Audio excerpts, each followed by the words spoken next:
जय श्री कृष्णा। आइए सुनते हैं मकर संक्रांति की कहानी। मकर संक्रांति हिंदू धर्म का प्रमुख त्योहार है।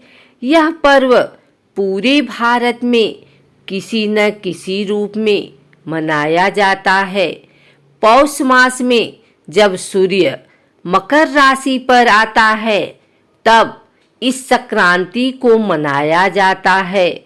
यह त्योहार अधिकतर जनवरी माह की 14 तारीख को मनाया जाता है।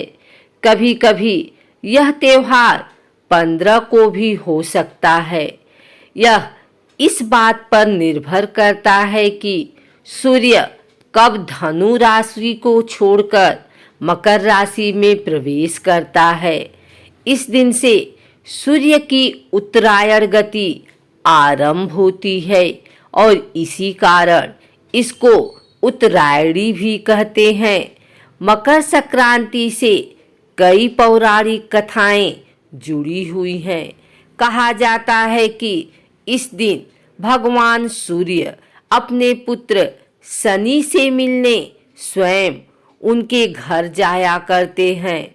शनिदेव चूंकि मकर राशि के स्वामी हैं, अतः इस दिन को मकर संक्रांति के नाम से जाना जाता है। पौराणिक कथा के अनुसार राजा सगर अपने परोपकार और पुण्य कर्मों से 3 लोकों में प्रसिद्ध हो गए थे।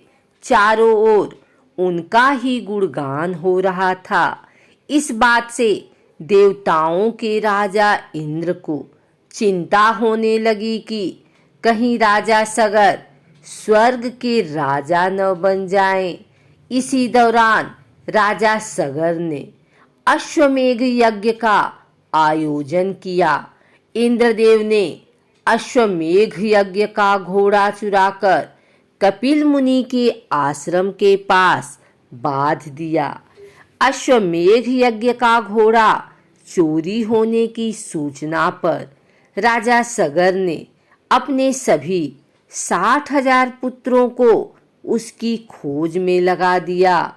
वे सभी पुत्र घोड़े को खोजते हुए कपिल मुनि के आश्रम तक पहुंच गए। वहां पर उन्होंने अश्वमेध यज्ञ का घोड़ा देखा। इस पर उन लोगों ने कपिल मुनि पर घोड़ा चोरी करने का आरोप लगा दिया।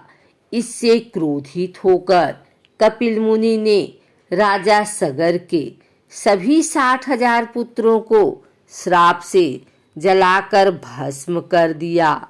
यह जानकर राजा सगर भागते हुए कपिल मुनि के आश्रम पहुँचे और उनको पुत्रों को क्षमा दान देने का निवेदन किया। तब कपिल मुनि ने कहा कि सभी पुत्रों को मोक्ष के लिए एक ही मार्ग है।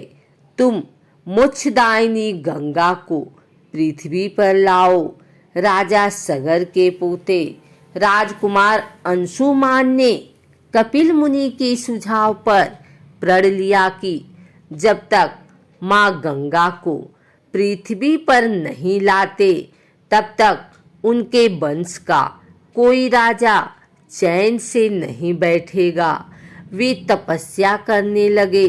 राजा अंशुमान की मृत्यु के बाद राजा भगीरथ ने कठिन तप से माँ गंगा को प्रसन्न किया। माँ गंगा का वेग इतना था कि वे पृथ्वी पर उतरती तो सर्वनाश हो जाता। तब राजा भगीरथ ने भगवान शिव को अपने तप से प्रसन्न किया ताकि वे अपनी जटाओं से होकर माँ गंगा को पृथ्वी पर उतरने दें, जिससे गंगा का वेग कम हो सके। भगवान शिव का आशीर्वाद पाकर राजा भगीरथ धन्य हुए। माँ गंगा को अपनी जटाओं में रखकर भगवान शिव गंगाधर बने। माँ गंगा पृथ्वी पर उतरी और आगे राजा भगीरथ और पीछे पीछे माँ गंगा पृथ्वी पर बहने लगी। राजा भगीरथ माँ गंगा को लेकर कपिल मुनि के आश्रम तक लेकर आए, जहाँ पर माँ गंगा ने राजा सगर के 60,000 पुत्रों को मोक्ष प्रदान किया। जिस दिन माँ गंगा ने राजा सगर के 60,000 पुत्रों को मोक्ष दिया, उस दिन मकर संक्रांति थी। वहाँ से माँ गंगा आगे जाकर सागर में मिल गई। जहाँ वे मिलती हैं वह जगह गंगा सागर के नाम से प्रसिद्ध है। धार्मिक मान्यताओं के अनुसार मकर संक्रांति को गंगा सागर या गंगा नदी में स्नान करने से मोक्ष की प्राप्ति होती है और 7 जन्मों के पाप मिट जाते हैं। मुंडकोपनिषद में आता है, अंततः सत्य की जय होती है, न कि असत्य की। सत्य से देवयान मार्ग परिपूर्ण है। इसके द्वारा ही निष्काम ऋषिगण उस परम पद को प्राप्त करते हैं, जहाँ सत्स्वरूप के श्रेष्ठ भंडार रूप परमात्मा का निवास है। हजारों वर्ष पुरानी वैदिक अवधारणा है कि जीवात्मा इस लोक से परलोक 2 ही मार्गों से जाता है, पितृयान और देवयान। वस्तुतः पितृयान बार बार संसार में आवागमन का मार्ग है, वहीं देवयान मुक्ति का पथ है। जो ज्ञानी देवयान से गमन करते हैं वे मोक्ष प्राप्त कर जन्म मरण के चक्र से मुक्त हो जाते हैं। प्राचीन उपनिषदों में उत्तरायण को देवयान के रूपक के तौर पर उपयोग में लाया गया है। महाभारत में कथा आती है कि पितामह भीष्म शैया पर लेटे लेटे उत्तरायण की प्रतीक्षा करते रहे। उत्तरायण शुरू होने पर ही उन्होंने शरीर छोड़ा और देवताओं के मार्ग देवयान से गमन कर मुक्ति प्राप्त की। जिस उत्तरायण काल का इतना महत्व है, मकर संक्रांति का दिन उसका आरंभ है।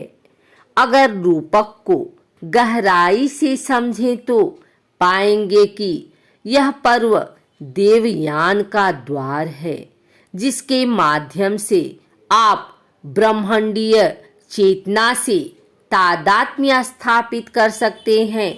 वेदांत बार बार परमात्मा को सत्य का रूप कहते हैं। सत्य का अर्थ है वह जो सत्य हो, यानी जिसका अस्तित्व सदैव बना रहे। इसीलिए परमात्मा को सच्चिद आनंद कहा गया है, जिसका अस्तित्व सदा बना रहता है, जो चैतन्य है और आनंद स्वरूप है। मुंडकोपनिषद यह सिंहनाद करता है कि देवयान का पथ सत्य से परिपूर्ण है। तैत्तिरीय उपनिषद शिक्षा देता है कि सत्य बोलो, धर्म का आचरण करो और सत्य में कभी प्रमाद न करो। जो चैतन्य और आत्मानंद की उपलब्धि चाहता है, सत्य की उपासना उसके लिए अनिवार्य है। मन, वचन और कर्म से सत्य का आचरण अंतस में साहस व निर्भयता पैदा करता है। अंदर छुपी चैतन्य की शक्ति को जागृत कर देता है और देवयान का वर्ण करने की योग्यता देता है।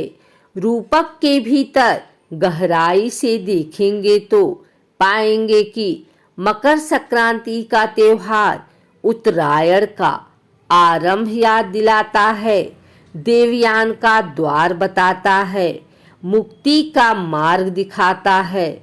यह पर्व सत्य की साधना का महत्व समझाता है। जीवन में सत्य से जुड़कर मकर संक्रांति मनाएं।